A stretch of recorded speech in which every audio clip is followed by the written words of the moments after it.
Hi, everybody. Welcome to an especially somber episode of Ask Chaviv Anything. I'm recording on October 6th. Tomorrow is 2 years to the October 7 massacre. It's also the holiday of Sukkot, when we're supposed to be with family, happy and joyful, and living outside underneath the stars to remember that life is fragile. The Hebrew calendar anniversary of the 2 years will be in about a week's time, a little more, on the holiday of Simchat Torah, which is literally called the Joy of Torah. One of the happiest holidays in the Jewish calendar. We are pretty much commanded to be happy. And it's the anniversary of the massacre, and of everything that has flowed from the massacre. The agonizing and terrible war in Gaza. Yes, obviously, terrible for Gazans most of all. As we've discussed ad infinitum, and needs to be understood.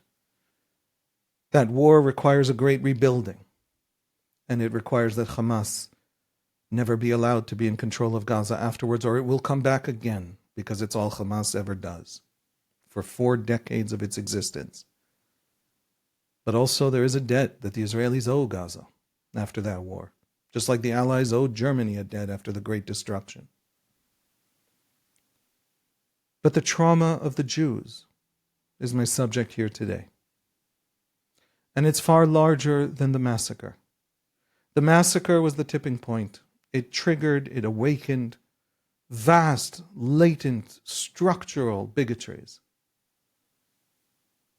Yes, it matters that Gaza has produced a whole new Western identity and consciousness in a way that Sudan never did. You raise this point in the United States and they tell you, well, America supports, funds, arms the Israeli military.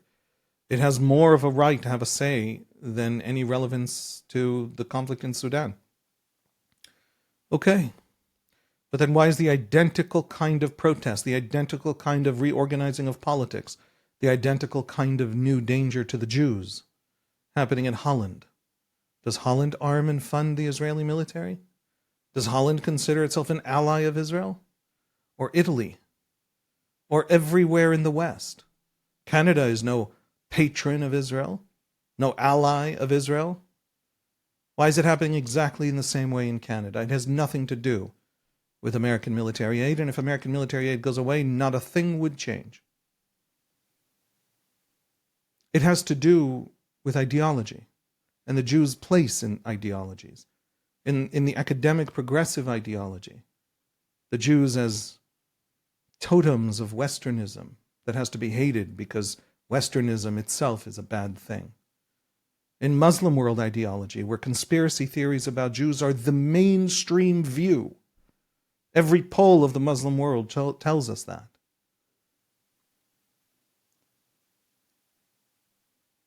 It has to do with ancient ideas, deeply rooted at the heart of Islam and of Christianity, about superseding the Jews, about the insult to their revelation, that the Jews clinging to their own.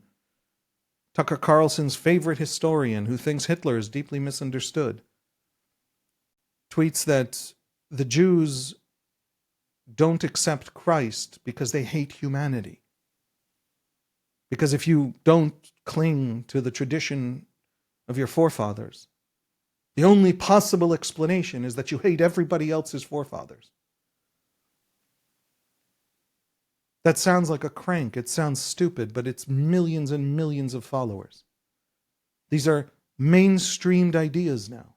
Insane, crazy, vicious, bigoted conspiracy theories about Jews. You want to tell me that's an answer to the Gaza war?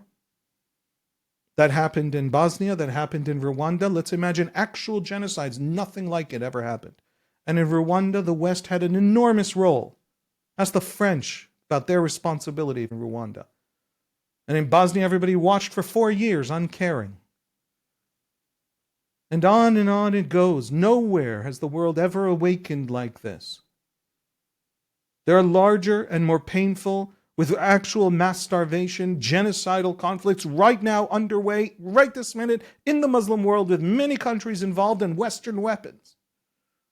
Sudan, for example, and not a word. This is about Jews. And what does that mean? How do we deal with it? How do we handle it? How do we think about it? The hostages aren't home yet. Hopefully they'll be home. Hopefully you'll hear this only in a week's time and you'll already know that this ended well. And the rebuilding is already underway. And an international force, which for the very first time in the history of international forces is actually capable of fighting and stabilizing a place, will be in charge in Gaza and smashing the last remnants of Hamas. I know how that sounds. I don't believe it either. But why not hope? But what if it doesn't happen? What if the trauma is not allowed to end? What if the rage and anxiety, whose fundamental purpose is to put Jews back in their rightful place in the cosmological scheme of things, Christian anti-Semitism and Muslim anti-Semitism, that was their fundamental purpose from day one, to explain to Jews that they are subservient to the new revelations, the revelations that learned from theirs but also superseded and corrected all the great terrible evils of their own. What if that's what's going on? And the trauma is not going to end anytime soon. And Jews will live in fear for a long time now. In history, when this happened in the Middle Ages and the turn of the 19th century, a lot of Jews left. A lot of Jews sought every path out of Jewishness. And some are doing that today. And a lot of Jews stayed. Those who stay, what do we do? Before I try to answer this question as well as I can, to try and give us tools to handle this moment, this dichotomy of joyful holidays that are coming up, and the pain of the anniversary, and the trauma of this never-ending moment. Let me just tell you that this episode was sponsored beautifully by a sponsor who actually asked to remain anonymous, and to dedicate the episode to all the fallen soldiers, and to the sacrifice of all the hundreds of thousands of reservists who have fought our enemies against Hezbollah in Lebanon, against the regime in Iran, and against Hamas in Gaza. Thank you for that dedication. Folks, this is a Dvar Torah, a word of Torah, basically a homily I once wrote exactly about a moment like this. What happens when trauma and joy have to somehow be managed in our psychology all at once. The Talmud deals with this a great deal. The Jewish tradition deals with this far too much because it happened far too often. How do you celebrate when your heart is still in bitter tears for living, starving hostages, still held by the maniacs in Gaza who have carefully engineered the destruction of their own polity on the altar of our polity's destruction? How do you celebrate a holiday when you know that soldiers are still in danger? How do you celebrate a holiday when you know the costs just to children on the other side? Never mind all the rest of it. Our hearts harden in war, every human, every society, for all time. But just the kids. How do you celebrate when there's so much pain? And you know me. I know exactly where the blame lies. I don't think Israel's blameless, but it's 90-10 on the kind and character of this war, and Hamas cannot survive it in Gaza. And yet the kids, that doesn't go away, that doesn't change. How do you celebrate when you've lost friends personally, as I have and as everyone I know has? And now we are supposed to celebrate. Happiness in the middle of pain can seem fake, unfeeling, forced. And the Talmud deals with it. It deals with it very deeply. In the tractate called Bava Batra, on page 60, you can go to the Sefaria website. There's a translation of this, beautiful translations of it. The rabbis tell the story of a debate that happened after the destruction of the Second Temple by the Romans. The trauma of the destruction drove a lot of Jews at the time to asceticism, to renouncing the things of this world. People stopped eating meat and explained that meat was sacrificed at the temple, which made it sacred. And now that there was no temple, how can we eat meat? How can we drink wine, which was sacrificed at the temple?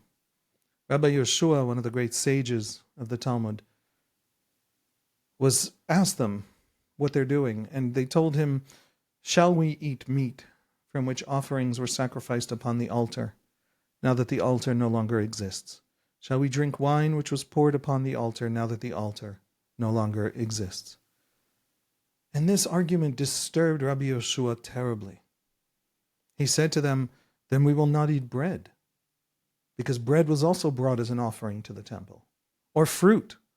The first fruit were brought as an offering to the temple." But the ascetics, in this moment of trauma, when their whole world was destabilized, agree with him. Yes, the fruits of the 7 species, the iconic species of the land of Israel, those fruit we don't eat as long as the temple remains destroyed. That's what they tell him.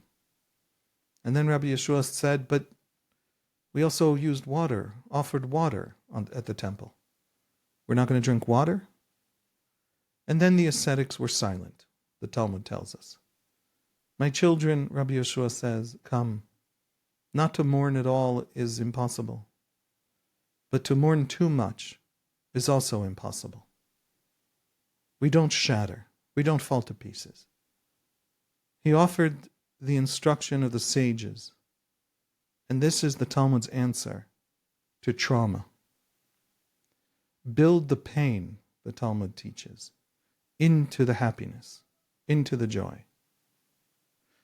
The Talmud gives us specific instructions. A person may plaster his house with plaster, but must leave a small area without plaster to remember the destruction of the temple. Your home is not perfected. Your home is a little bit broken, as long as the temple is gone. And the corner, Rabbi Chisda adds, should be opposite the entrance of the house so that it is visible to all. Don't hide it away. Put it front and center. Anybody who's ever met the parent of a child who died, of a child who's kidnapped, of a child who was murdered, of a child who was a soldier who fell in Gaza, they're not. You approach with trepidation because you don't want to hurt this person who's been terribly hurt. And invariably you discover that you don't remind them that their child is dead. They know. They live with it. It's reality. It's right there front and center. What they need from you is presence and companionship and to smile and to be mundane. That child is never going away. That child is always right there in front of them. You're not going to remind them of it. Put it front and center, and then live your life. How do we celebrate? How do we build? How are we happy in the midst of pain and mourning and adversity and fear? We add the brokenness of things into our joy. At every Jewish wedding, you break a glass. Why do you break a glass at a Jewish wedding? At the height of the wedding, right at the moment when you are actually married, to remember the fallen temple and the fallen state of the Jews in exile. You leave a visible blemish on well-plastered walls. You leave a piece of a meal unprepared. A piece of a meal should be unprepared on the side. The Talmud, these are all instructions the Talmud gives us to incorporate mourning, sacred, ancient, traditional mourning, but also immediate mourning, into our joy. People in actual mourning in Judaism tear their shirt and then wear that shirt in mourning. It is a way to make sure we don't forget. But of course, you can't possibly forget. So it is more than just a reminder. It's a way that by acknowledging the pain, we clear a space for pockets of happiness, of real joy. It's permission for happiness by acknowledging the grief. And there's one more way that Judaism teaches us to manage trauma and happiness, trauma and moving forward, trauma and resilience. This is the old way. This is Judaism's most basic and fundamental impulse in teaching. If you got this, you got the core. And if you don't have this, doesn't matter how many mitzvahs you do, you don't have the core. Judaism's most basic and fundamental impulse is gratitude. Endless, boundless thanksgiving. In Avot de Rabbi Natan, which is a midrash text, it's an extension of the Mishnah, which is the core of the Talmud. You add the Gemara, you have the Talmud. An extension of the Mishnah's chapter called Pirkei Avot, chapters of the fathers. It's sometimes translated as the ethics of the fathers or the ethics of the elders. One extension of that didn't make it into the canonical Mishnah, but was nevertheless preserved, a series of stories and debates and discourses from that same period, is called Avot de Rabbi Natan. It tells us a story about the great heroes of rabbinic literature. I mean, the greatest heroes, all trying to console their own great teacher. This was a very special generation that produced a lot of the Jewish sense of what the Talmudic sense of what it is to be a Jew, and of the mystical world that they believed in, and of the legal and religious world they believed in. Rabbi Yochanan ben Zakkai, the great mystic of his age, was the teacher, and his students were all trying to console him because his son had died. And they all tried to comfort him by comparing his loss of his son to other terrible tragedies of the past, to other heroic figures who were comforted despite having those terrible tragedies. Rabbi Eliezer tells his teacher, Rabbi Yochanan ben Zakkai, about Adam, the first man who lost his son Abel. Rabbi Yeshua, another student, talks about, who we just talked about, Job's loss of his children. And Rabbi Yossi talks about Aaron, Moses' brother, his grief for his dead sons, which the Bible tells us about. And Rabbi Shimon talks about King David's grief. Everybody brought in a different example of this terrible trauma of the loss of a child among the heroes of the biblical story. Other people had it worse, but they were comforted. So comfort is possible. And with each one, Rabbi Yochanan's pain grows worse. Is it not enough that I have my own pain? He says to Rabbi Yeshua. You have to remind me of Job's pain as well? It's a bitter cry to have these people constantly trying to comfort him. Stop already. It wasn't working.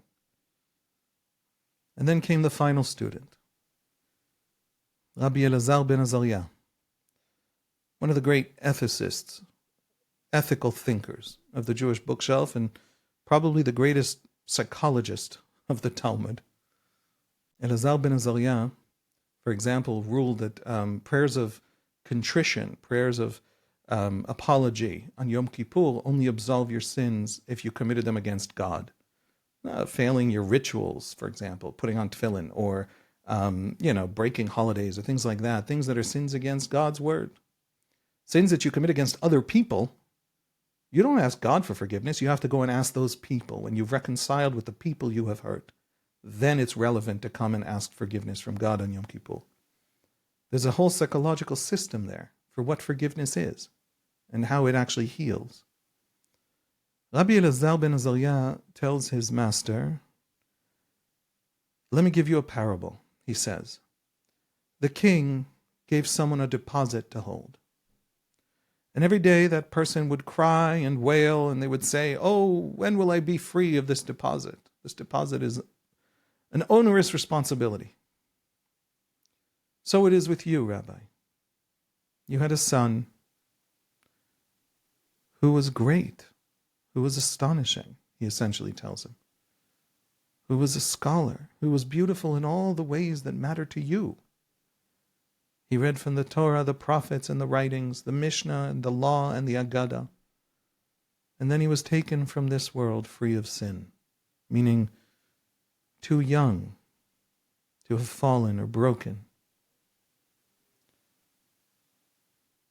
Rabbi Elazar, my son, the master replies, you have comforted me as people are supposed to. The full story, by the way, is on Sefaria, which also has the entirety of Avot de Rabbi Natan translated. It's a wonderful website. I am a donor. I urge you to be as well. Friends, there's no comfort to be found in minimizing our loss, in minimizing our pain, in ignoring our anxiety and fear, in dramatizing the pain of others so that ours feels smaller. There's no comfort there.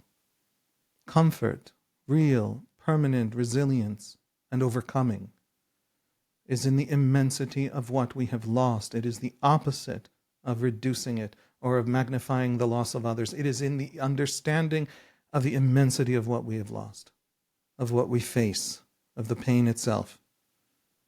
It's in gratitude, because the immensity of what we have lost is also gratitude for what we were given. Great pain is a function of great love. Maimonides, the great 12th century sage, probably the greatest rabbi who ever lived, the great eagle, Nesher Gadol, explained that suffering is the gap between expectation and reality. You expect X, you get X minus 2. That minus 2 is a gap that is experienced as suffering. If you expect very little, you suffer less. If you expect a great deal and get the same amount, you suffer more. That gap between expectation and reality is suffering. But the key to overcoming the gap doesn't lie in lowering your expectations. It lies in deepening your understanding of the immense gift of the reality, what that reality actually is, that it is far more than we are actually noticing. Our lives, this world, the people around us, the fact that atoms in your body hold together moment to moment, the great gift of being, and the great gift of being here and now, pain and all. Then reality is elevated to so much higher than your expectation could possibly ever have reached. You actually know what you have, and that is gratitude. And that is a kind of end to so much of the suffering. We don't forget our loss. We incorporate our loss into our happiness in this additional way. Not just that we acknowledge the pain in the joy so that we create a space for the joy by having the pain be something that is acknowledged. But also the pain itself is a sign of how great and beautiful the world is. It wouldn't be pain otherwise.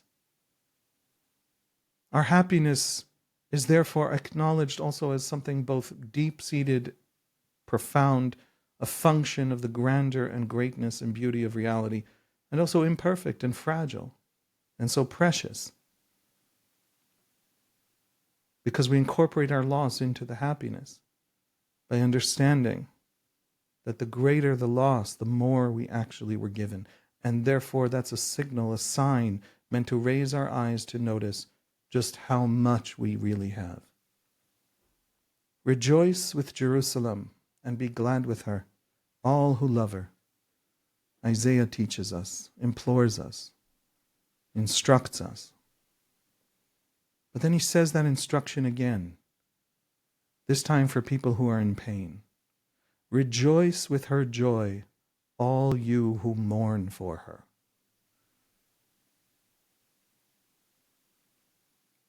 Rejoice with her joy, all you who mourn for her.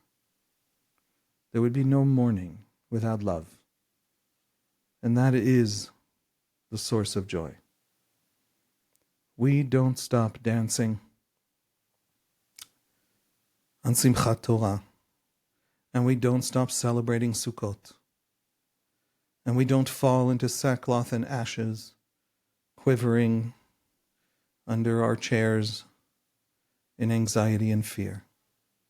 We do not forget our joy because of great pain and great calamity, because of the hatred of others that surrounds us and can sometimes, if you know your Jewish history, envelop us totally.